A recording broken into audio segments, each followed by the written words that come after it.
Hi friends, welcome back to Literature Guide. Today's video is about the Jacobean theatres and playhouses.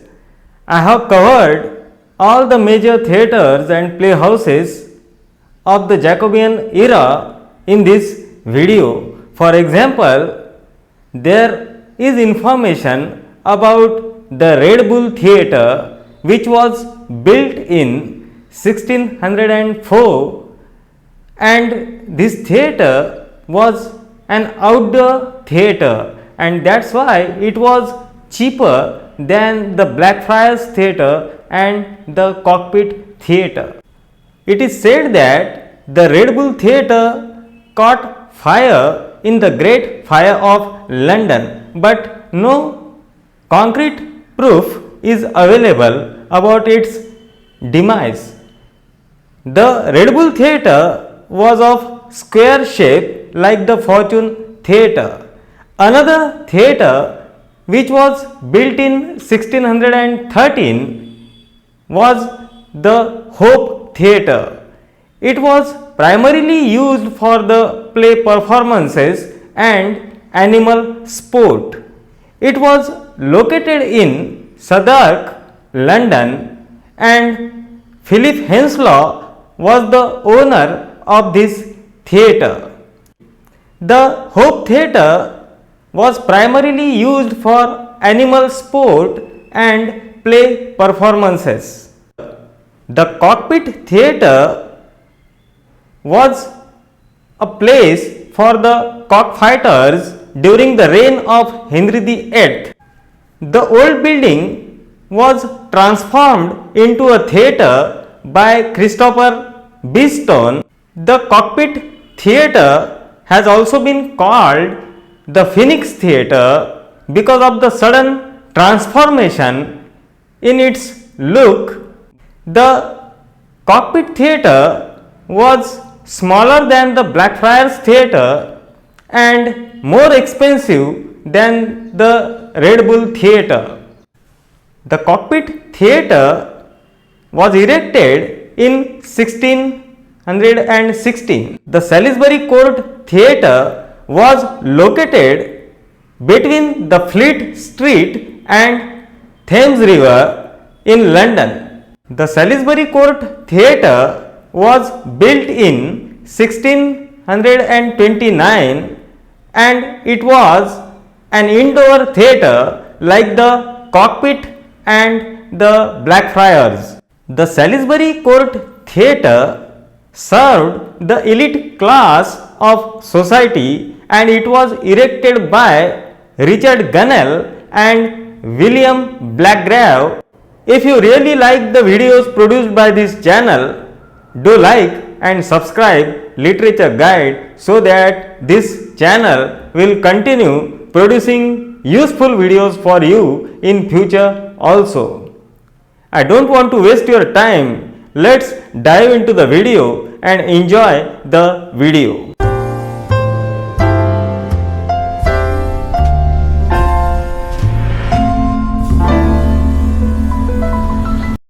Jacobean Theatres and Playhouses. The Jacobean Theatres and Playhouses witnessed the heights of dramatic craftsmanship of many playwrights and popularity and success of English drama in the Jacobean period. The plays of the university wits and William Shakespeare laid the foundation of the English drama. It developed into a more refined form of literature in the Jacobean period. The tragedy, comedy, tragicomedy, revenge plays, masques, and operas were staged in the Jacobean theatres. They added beauty and charm to the English drama in the first half of the 17th century. Ben Jonson's comedies, masques, and the revenge tragedies of John Webster, John Ford, and Thomas Middleton added novelty and thrill to the English drama. Poetry, music, dance, and rich costumes of actors in the masques won the hearts of the spectators during the Jacobean era.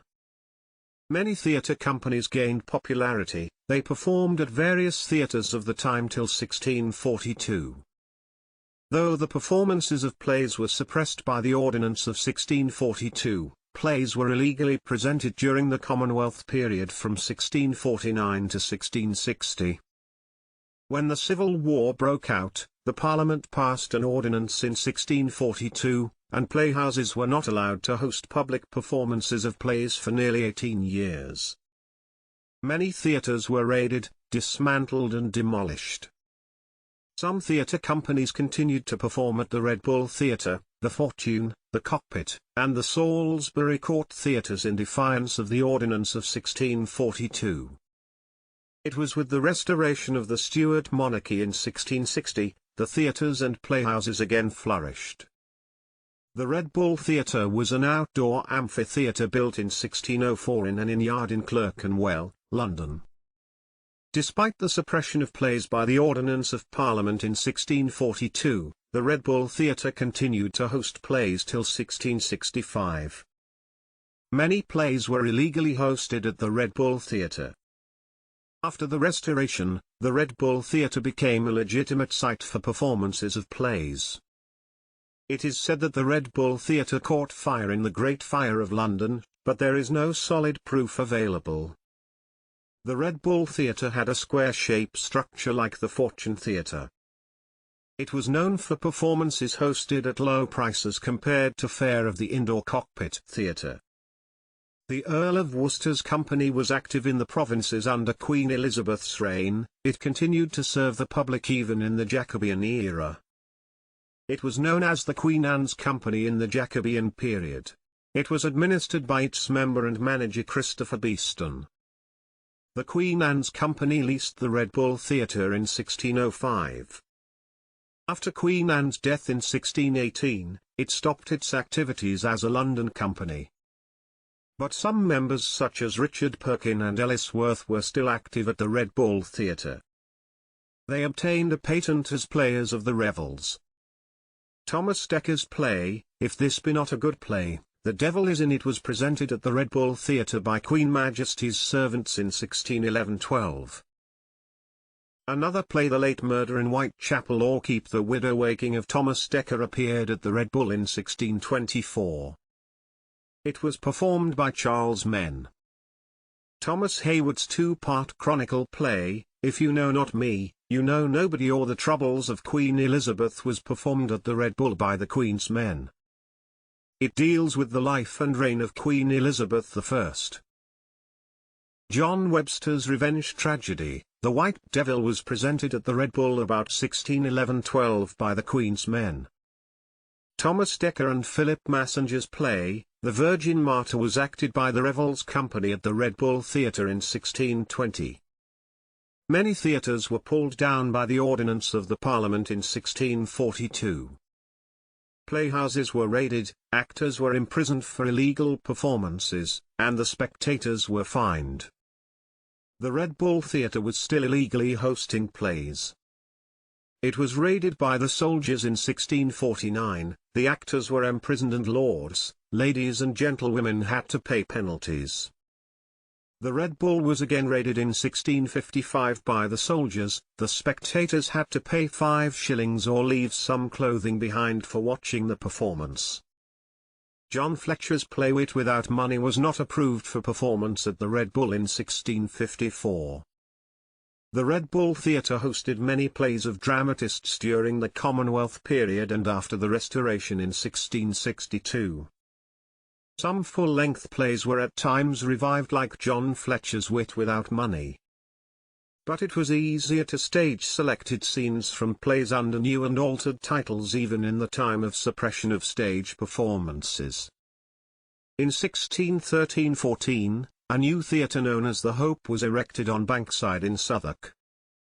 Philip Henslow was the owner of the theatre and Nathan Field was its chief actor and dramatist. It is interesting to note that the Hope Theatre had a facility of a movable stage on which plays could be presented. Philip Henslow had a partner in Jacob Mead. The Hope Theatre was used both for stage performances and animal sports such as bear baiting, bull baiting, and fencing matches. After Philip Henslow's death, his son-in-law, Edward Allen, inherited the theatre. It was afterwards leased to Jacob Mead.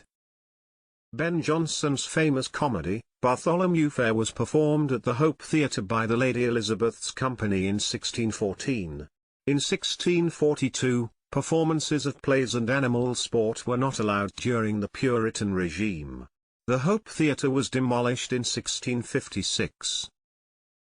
The Cockpit Theatre was located near Drury Lane, London. It was primarily a staging platform for cockfighters. The round shape of the old building was erected in the reign of Henry VIII. Christopher Beeston obtained the lease of the Cockpit building in 1616, and transformed the old building into an indoor playhouse.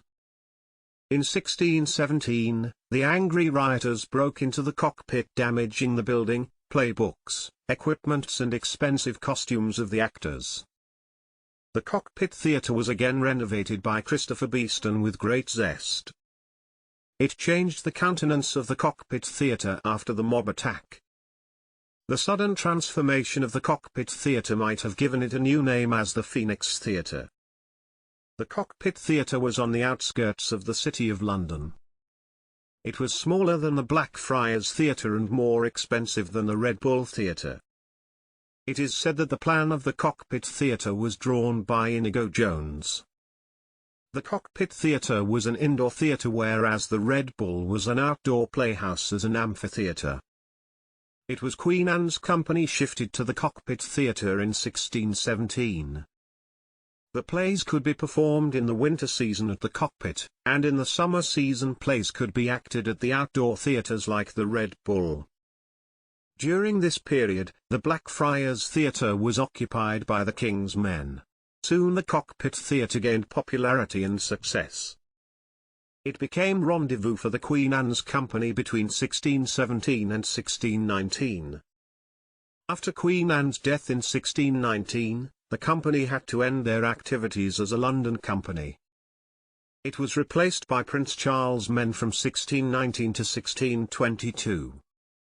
Another company of actors, Lady Elizabeth's men, performed at the Cockpit Theatre between 1622 and 1624.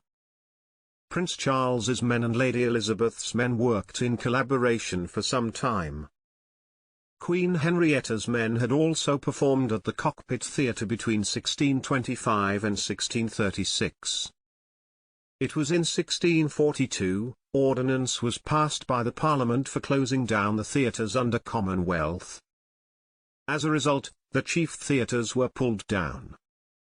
Despite the opposition and suppression of play performances, many plays were staged illegally during this period. The theatres were raided by soldiers. The stage performances continued at the Cockpit Theatre, the Fortune and Salisbury Court. In 1649, performances were taking place at the three theatres on New Year's Day. At the Cockpit Theatre the actors opposed the soldiers. They were imprisoned for 2 days. They were released on bail to appear before the Lord Mayor. The theatres were allowed to begin again after the Restoration in 1660. The Cockpit Theatre served the play-going public till 1665. Thomas Dekker's play, Match Me in London, was composed before 1623. It was licensed to the Lady Elizabeth's men who had been performing at the Cockpit Theatre. Another play, The Witch of Edmonton, of Thomas Dekker, John Ford, and William Rowley, was acted at the Cockpit Theatre in 1621 by Prince Charles's men. The play was published in 1658. The play The Lost Recovered or The Captives by Thomas Hayward was composed for the Cockpit Theatre in 1624. Similarly, The English Traveller of Thomas Hayward was acted at the Cockpit Theatre by the Queen's men in 1624. The Captives was modelled on Plautus's work. Thomas Hayward also composed prologues and epilogues for Christopher Marlowe's revenge tragedy, The Jew of Malta, when it was revived. It was to be performed at the Cockpit Theatre and the Court in 1633. Another play of Thomas Hayward, namely A Maidenhead Well Lost, was acted by the Queen's Company at the Cockpit. Francis Beaumont and John Fletcher's play The Knight of the Burning Pestle was performed at the Cockpit Theatre by the Queen's men about 1635. It was modelled on Cervantes's Don Quixote. John Fletcher's play Wit Without Money was presented in 1614 at the Cockpit Theatre. The Renegado of Philip Massenger was licensed for acting at the Cockpit in 1624. It was performed by the Lady Elizabeth's Company and Queen Henrietta's Men. Richard Brome's play A Jovial Crew was acted at the Cockpit in 1641. William Davenant's two famous operas The Cruelty of the Spaniards in Peru and Sir Francis Drake were granted permission for performance at the Cockpit Theatre because they were not plays but operas. Play performances were disapproved by the Ordinance of Parliament in 1642.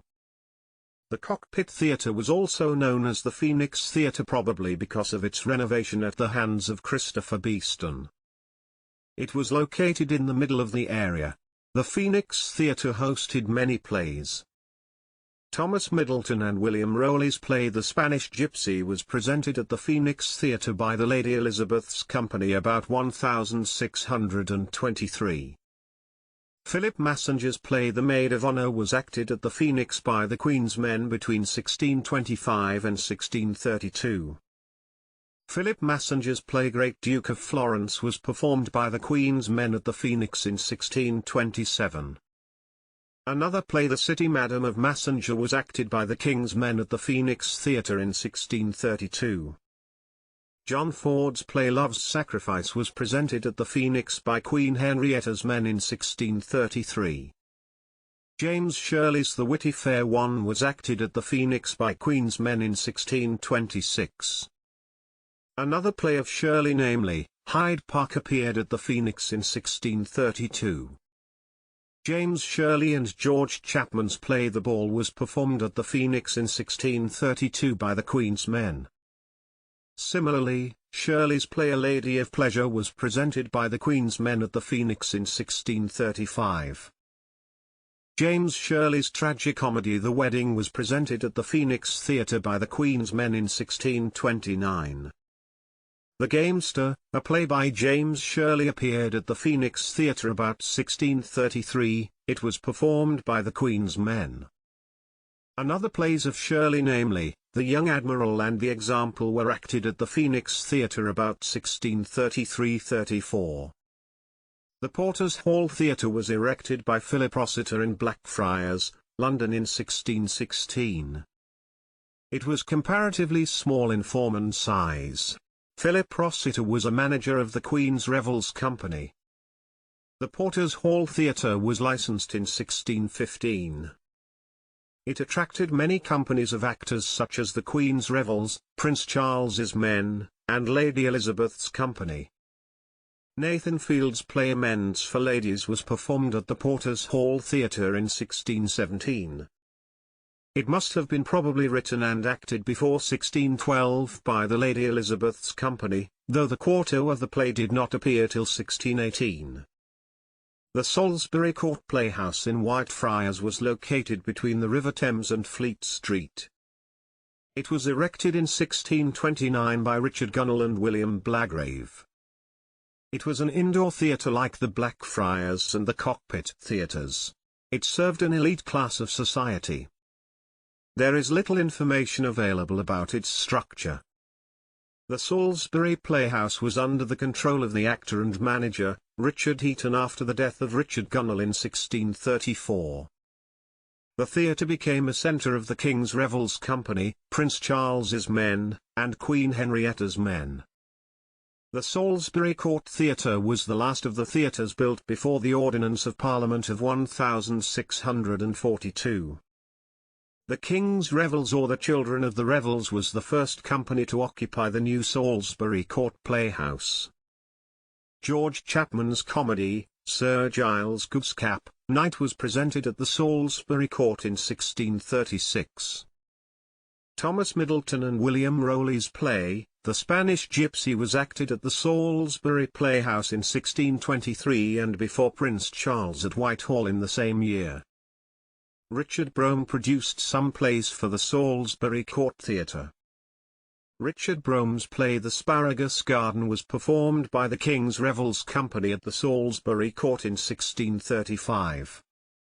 The Antipodes of Richard Brome was acted by the Queen's men in 1638 at the Salisbury Court. The Salisbury Court continued to stage plays in defiance of the 1642 Ordinance of the Parliament. The soldiers raided the Salisbury Court Theatre when Francis Beaumont and John Fletcher's play A King or No King was about to perform at the Salisbury Court Playhouse. The actors were imprisoned. It was in 1649, the Salisbury Court, the Cockpit and the Fortune playhouses were dismantled by order of Parliament. During the period of suppression of stage performances of plays, it was easier to stage selected scenes from plays with altered titles. They are called drolls or droll-humours. The drolls were generally presented at fairs and in taverns. When the theatres were closed and stage performances became a forbidden art, some selected scenes were performed at public playhouses. The scenes from plays were slightly improvised by actors in order to evade the Puritan edicts during the Commonwealth period. It was Francis Kirkman who published 27 drolls in a collection called The Wits or Sport Upon Sport. Francis Beaumont and John Fletcher's plays supplied material for 14 drolls which were included in the Wits.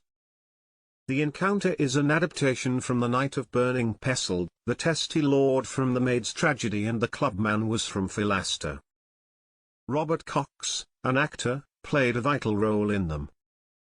Robert Cox adapted a few drolls and performed in them as an actor. He was to act a droll, namely, John Swabber at the Red Bull Theatre in 1653, but two jealous actors informed about it to the soldiers who broke up the performance. The spectators at the Red Bull were made pay fine of 5 shillings. Robert Cox also devised a droll called Humours of Simpleton the Smith. Many drolls were composed from William Shakespeare's plays. The Gravedigger's Colloquy from Hamlet, and the Buck-Basket Mishap from Shakespeare's play The Merry Wives of Windsor are fine examples of drolls. Please subscribe Literature Guide.